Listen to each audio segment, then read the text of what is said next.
स्वागत है एक बार फिर से आप सभी व्यूअर्स का। आज के इस वीडियो में हम लोग कंप्यूटर के ब्लॉक डायग्राम के बारे में देखेंगे। तो देखिए, हमारा ये हो गया, ये हमारा हो गया सीपीयू, ठीक है, जिसको हम लोग ब्रेन ऑफ कंप्यूटर भी बोलते हैं। और यहां पर आपका हो गया इनपुट, यहां पर आपको मिल रहा है आउटपुट, ठीक है। और ये सेंटर में आ गया आपका सीपीयू।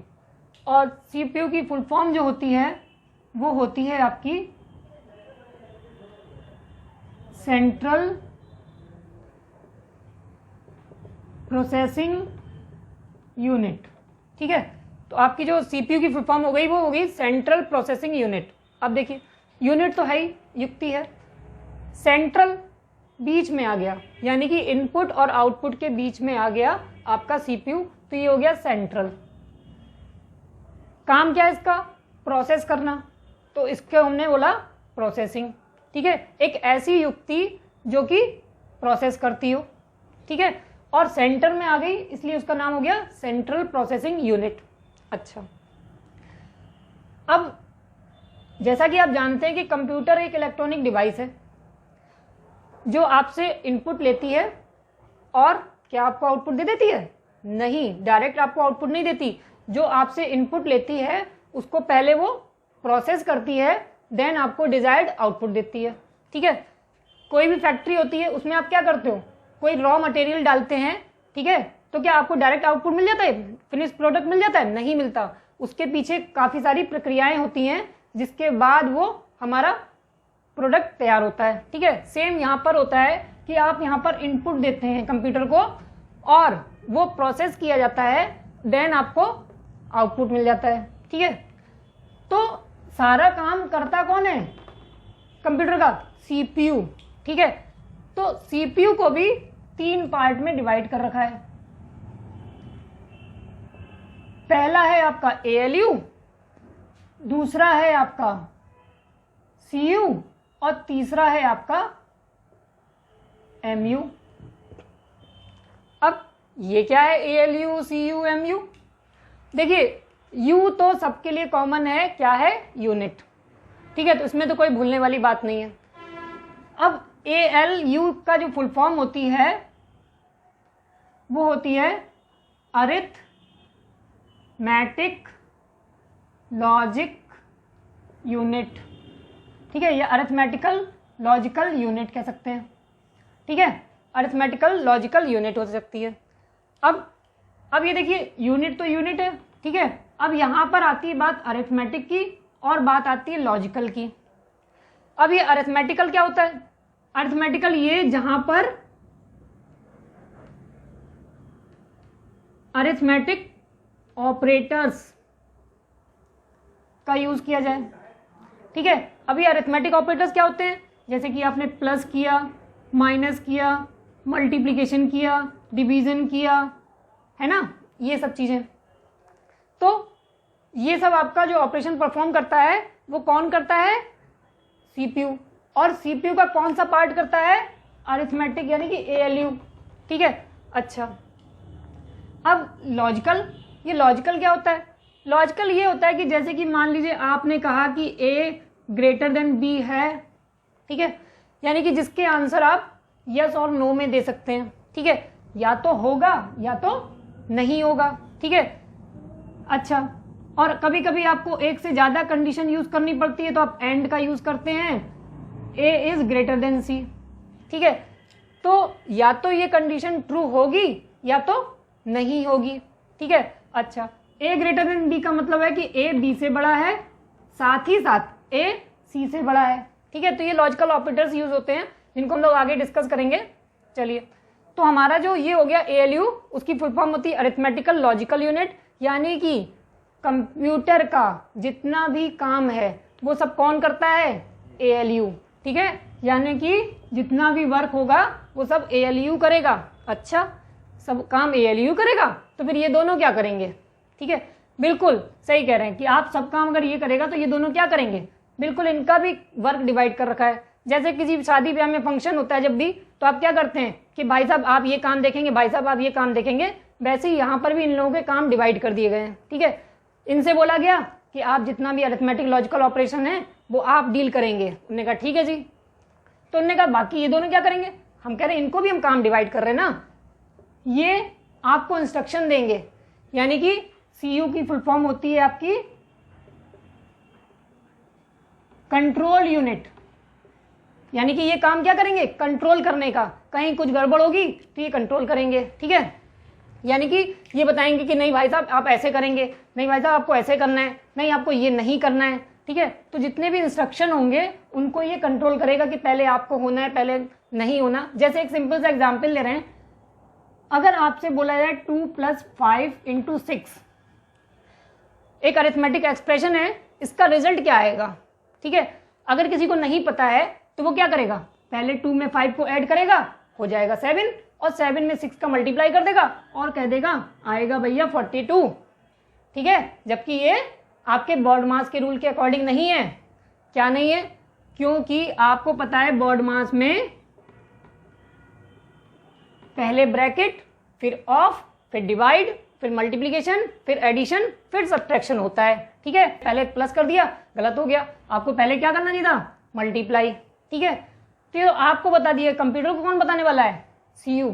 ठीक है, तो ये इंस्ट्रक्शन देता है कि इस तरीके से आपको काम करना है, क्या नहीं करना है। ठीक है, तो ये रिजल्ट क्या आएगा? रिजल्ट 42 नहीं आएगा, बल्कि 5 × 6 = 30 + 2 32 रिजल्ट आएगा। ठीक है, अगर यहाँ पे कोई बताने वाला ना हो तो क्या करे? उसको तो पता ही नहीं चलेगा कि किसको क्या करना है। हाँ, अगर 32 रिजल्ट की जगह आपको 42 रिजल्ट लाना है तो आपको यहाँ पर ये पैरेंथेसिस यानी कि ब्रैकेट यूज करने पड़ेंगे। ठीक है, अब यहाँ पर क्या करेगा? पहले एडिशन परफॉर्म होगा, देन आपका मल्टीप्लीकेशन परफॉर्म होगा। यानी कि 2 + 5 7 होगा, 7 में 6 का मल्टीप्लाई हो जाएगा। ठीक है, अच्छा चलिए, अब दो लोगों के तो काम डिसाइड हो गए कि भैया इनको ये करना है, इनको ये करना है। फिर ये MU का काम क्या है? देखिए, MU की जो फुल फॉर्म होती है वो होती है आपकी मेमोरी यूनिट। मेमोरी यूनिट, हाँ मेमोरी यूनिट। अब यहां पर मेमोरी का क्या काम है?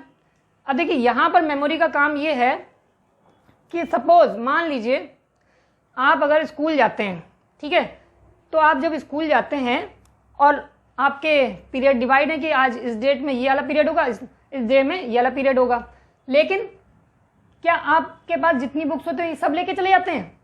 नहीं लेके जाते ना। आप उन बुक्स को लेके जाते हैं जिनकी आज आपको ज़रूरत पड़ने वाली है या पड़ सकती है। ठीक है, आप सब चीज़ नहीं लेके जाते ना। वैसे यहाँ पर कुछ टेम्परेरी डेटा होता है जिसको होल्ड करने की ज़रूरत पड़ती है CPU को। ठीक है, यानी कि जो उसको रिसेंटली यूज़ करना होता है या यूज़ किया होता है, वो क्या करता है? उसको मेमोरी यूनिट में, यानी कि CPU की जो मेमोरी यूनिट होती है उसको हम लोग CPU रजिस्टर्स भी बोलते हैं। ठीक है, इसमें वो टेम्परेरी डेटा होल्ड करता है और जो भी ऑपरेशन परफॉर्म कराना होता है उसको परफॉर्म कराता है और यूज करता है। ठीक है, अच्छा, तो ये काम हो गया आपका मेमोरी यूनिट का। तो इस तरीके से हमारा सेंट्रल प्रोसेसिंग यूनिट का काम कंप्लीट हो जाता है। अब कंप्यूटर अपने आप तो काम करने वाला है नहीं, हमें क्या करना पड़ेगा? हमें इसको इनपुट देना पड़ेगा, तभी हमें ये कुछ आउटपुट देगा। ठीक है, तो अब बात आती है हमारी इनपुट की। अब इनपुट का मतलब होता है कि आप सिस्टम में डेटा को भेज रहे हैं। ठीक है, यानी कि देखिए एरो बना है, सिस्टम को डेटा भेजा जा रहा है, और यहाँ एरो बना है, सिस्टम से डेटा लिया जा रहा है आउटपुट के फॉर्म में। ठीक है, अच्छा, अब इनपुट देने के लिए हमें इनपुट डिवाइसेस का यूज़ करना होता है। तो ये हमारी कुछ इनपुट डिवाइसेस हो जाती हैं। ठीक है, और यहाँ पर हमारी आउटपुट डिवाइसेस आ जाती हैं। अब ये इनपुट डिवाइसेस क्या हैं? जिनसे हम इनपुट दे सकें। ठीक है, वो डिवाइसेस जिनसे इनपुट दिया जा सके। अब क्वेश्चन कैसे आता है? क्या प्रिंटर आपका इनपुट डिवाइस है? तो अब आप सोचेंगे प्रिंटर आउटपुट डिवाइस है कि इनपुट डिवाइस है? ठीक है, तो आप ये देखिए कि प्रिंटर का काम क्या है।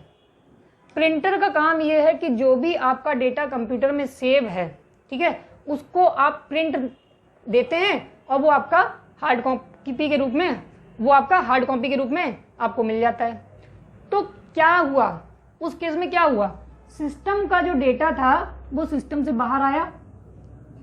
ठीक है, यानी कि आपको समझ लेना चाहिए कि वो सिस्टम से बाहर आ रहा है, यानी कि वो किस कैटेगरी में हो गया? आउटपुट की कैटेगरी में। ठीक है, तो यानी कि हम लोग प्रिंटर को कहां लिखेंगे? यहां पर। फिर आपसे पूछा जाता है माउस। ठीक है, फिर आपसे पूछा गया माउस। ठीक है, अब माउस से क्या करेंगे? ठीक है, माउस से आपने कहा कि अरे ये हमें बॉक्स क्लिक करना है, आपने इस पे क्लिक करा और ड्रॉ कर दिया। तो एक तरीके से आपने क्या किया? इनपुट दिया, यानी कि इस इवेंट को परफॉर्म करा, इस पे क्लिक करा, इस पे क्लिक करा, यानी कि आप कंप्यूटर को इनपुट दे रहे हैं। तो माउस आपका किस में आ जाएगा? इनपुट डिवाइस में। अगर आपसे पूछ ले कि mouse is an output device, wrong. Mouse कैसा है? इनपुट डिवाइस है। ठीक है, माउस आपका आउटपुट डिवाइस नहीं है, क्योंकि ये सिस्टम को डेटा देने का काम कर रहा है, लेने का काम नहीं कर रहा। ठीक है, अच्छा। फिर आपसे पूछता है कि जरा बताएं कीबोर्ड कैसा है? तो कीबोर्ड आपका कैसा है? इनपुट डिवाइस, यानी कि कीबोर्ड से भी आप क्या करते हैं? इनपुट देते हैं। ये भी आपका यहां पर आ जाएगा। फिर आपसे पूछे कि ये बताइए माइक, MIC भी लिख सकते हैं, माइक कौन सी डिवाइस है? इनपुट है कि आउटपुट है? ठीक है, तो कंफ्यूज मत होइए, माइक से आप बोलने का काम करते हैं, यानी कि आप चाहते हैं कि आप सिस्टम में अपनी आवाज़ को रिकॉर्ड कर सकें। ठीक है, यानी कि आप सिस्टम को आवाज़ अपनी देना चाहते हैं, माइक से बोलना चाहते हैं, तो वो जो डेटा जाएगा वो सिस्टम में जाएगा। ठीक है, तो ये भी किस कैटेगरी में आता है आपका? इनपुट में। अच्छा, अब बात कर लें वहीं पर स्पीकर की। तो अब स्पीकर क्या है? अब देखिए, आपके सिस्टम में बढ़िया बढ़िया गाने पड़े थे, आपने कहा लाओ सुन लेता हूं। ठीक है, तो आपने अटैच कर दिया सिस्टम से अपना एक स्पीकर और आपने गाने सुनना स्टार्ट कर दिया। तो क्या हुआ उस केस में? सिस्टम में था ना डेटा। ठीक है, आपने सिस्टम से जो डेटा उठाया और आपने सुनना स्टार्ट कर दिया, यानी कि डेटा वहां पर भी कहां आ रहा है? सिस्टम से बाहर आ रहा है। तो स्पीकर आपका क्या हो गया? Output device. फिर बात कर लेता है प्लॉटर की। प्रिंटर के बड़े भाई हैं, बड़े बड़े बैनर प्रिंट करने के काम आता है। ठीक है, अब बैनर प्रिंट करने के काम आता है, यानी कि सिस्टम में डेटा होगा, उसको हमें प्रिंट करना होगा। तो ये भी किस कैटेगरी में आ जाएगा? आउटपुट में। अच्छा, अब अगर आपसे बात कर ले जॉयस्टिक, देखा होगा अक्सर बच्चों को गेम खेलते हुए। ठीक है, इधर मूव करते, इधर मूव करते, ये मूव करते, इधर भागा, इधर मारा। ठीक है, तो आप क्या कर रहे हैं? एक तरीके से इनपुट दे रहे हैं। ठीक है, यानी कि आप इससे सिस्टम में डेटा को भेज रहे हैं, तो वो भी आपका कहां हो गया? यहां पर।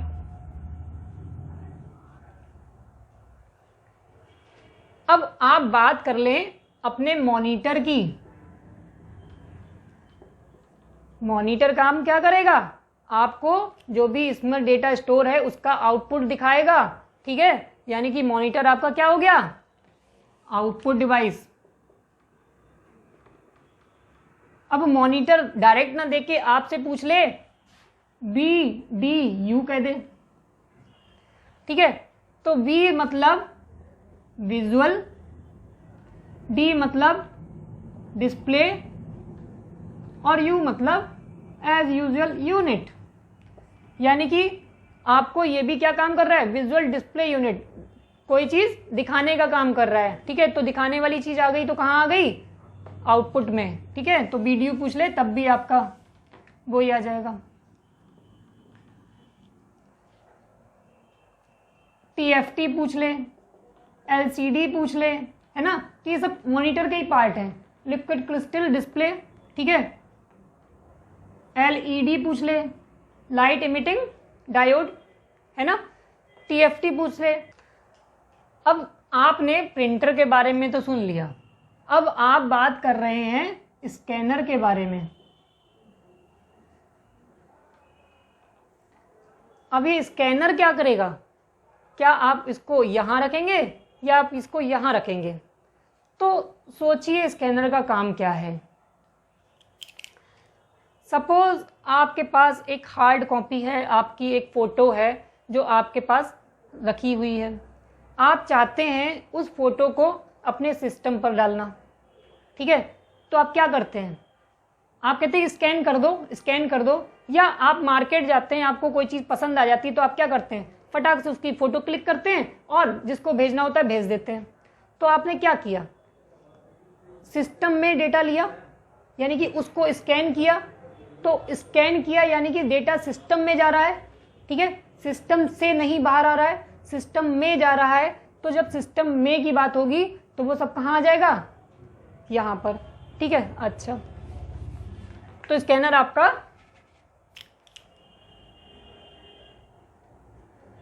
अब स्कैनर के बहुत पार्ट हो सकते हैं, ठीक है। अगर आपसे पूछ लिया जाए OMR स्कैनर का ही पार्ट है। OMR क्या है? ऑप्टिकल मार्क रिकॉग्निशन बोल सकते हैं, या फिर आप रीडर बोल सकते हैं, ठीक है। यानी कि ये भी रीडर है, रीड करने का काम कर रहा है, रीड करने का काम कर रहा है। तो आप नहीं रीड कर रहे हो, सिस्टम रीड कर रहा है, सिस्टम रीड कर रहा है, इसका मतलब है सिस्टम डेटा ले रहा है। यानी कि ये भी किस कैटेगरी में आ गया? इनपुट में, स्कैनर का ही पार्ट है। MICR, ठीक है, ये भी आपका स्कैनर का पार्ट है। मैग्नेटिक इंक कैरेक्टर रीडर, ठीक है। एक ऐसी इंक का यूज करा जाता है, मैग्नेटिक इंक का, जिसको ये रीड करता है, ठीक है। आपने चेक वगैरह में देखा होगा, ठीक है, चेक वगैरह में आप इसका यूज देखते हैं। अच्छा, फिर बात करते हैं हम लोग OCR की। OMR में मार्क को रीड कर रहा था। जैसा कि आप कभी आप एग्जाम देने जाते हैं तो आपको OMR सीट मिलती है, तो वहां पे कहते हैं कि आप गोले को अच्छी तरह से भरिए, ठीक है। क्यों? क्योंकि वहां पर OMR काम कर रहा होता है, यानी कि वो OMR सीट पर जो भी आपने मार्क किया है उसको केवल रीड करता है, इसलिए उसको कहा जाता है OMR। लेकिन यहां पर बात कर रहा है OCR की, तो R और O तो वही हो गए, ऑप्टिकल और रीडर या रिकॉग्निशन। यहां पर C करता है कैरेक्टर को, यानी कि ये कैरेक्टर रीड करता है, इसलिए इसको OCR बोलते हैं। ये भी स्कैनर का पार्ट है। ये सब आपके इनपुट डिवाइसेस में आ जाएंगे। फिर अक्सर आप देखते हैं कि कोई भी प्रोडक्ट आप खरीदते हैं तो वहां पर BCR होता है। अब ये BCR क्या होता है? BCR मतलब बार कोड रीडर, यानी कि जो बार कोड को रीड करे। आप कोई भी प्रोडक्ट खरीदते हैं तो आपको कुछ लाइंस ऐसी ऐसी दिखती हैं, white black white black white black, है ना, तो वो आपका क्या होता है? बार कोड होता है, जिसको बार कोड रीडर रीड करता है, ठीक है। अच्छा, ठीक है, यानी कि बार कोड रीडर भी क्या हो गया आपका? इनपुट, यानी कि स्कैनर का पार्ट हो गया। रीड कर रहा है, रीड कर रहा है मतलब सिस्टम में डेटा जा रहा है, ठीक है। अच्छा, आई थिंक आपको इनपुट आउटपुट डिवाइसेस, CPU के पार्ट्स के बारे में, LU के बारे में, ठीक है, MU के बारे में कुछ आइडिया मिल गया होगा, ठीक है। अगर फिर भी आपको कोई डाउट है तो आप हमें कमेंट्स बॉक्स में लिख सकते हैं। अगर आपको ये वीडियो अच्छा लगा हो तो इसे लाइक करें, शेयर करें, और अगर आपने हमारे चैनल को अभी तक सब्सक्राइब नहीं किया तो इसे सब्सक्राइब करें, और हाँ, बेल आइकन पे क्लिक करना ना भूलें ताकि आपको नेक्स्ट वीडियो की नोटिफिकेशन सबसे पहले मिल सके। Thank you.